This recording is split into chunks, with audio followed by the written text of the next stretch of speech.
তেল বসিয়ে দিয়েছি, তেলে আমি 3টে শুকনো লঙ্কা দিয়ে দিচ্ছি আর একটু দেবো কালো জিরে দিয়ে দিলাম।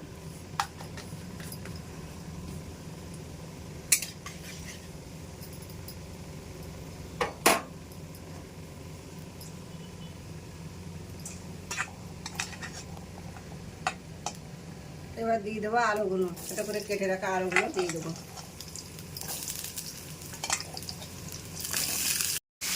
আলুগুলো দিয়ে আমি একটু বেশ ভালো নাড়িয়ে নেব।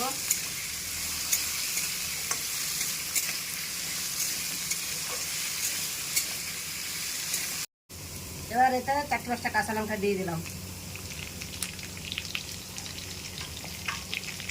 তারপর দিয়ে দেবো সজনে পাতা, ধুয়ে রেখেছিলাম সেটা দিয়ে দিলাম।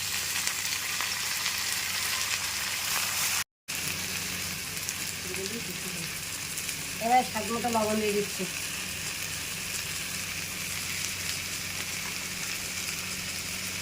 দিয়ে দেবো হলুদ গুঁড়ো, একটু নাড়িয়ে নিলাম।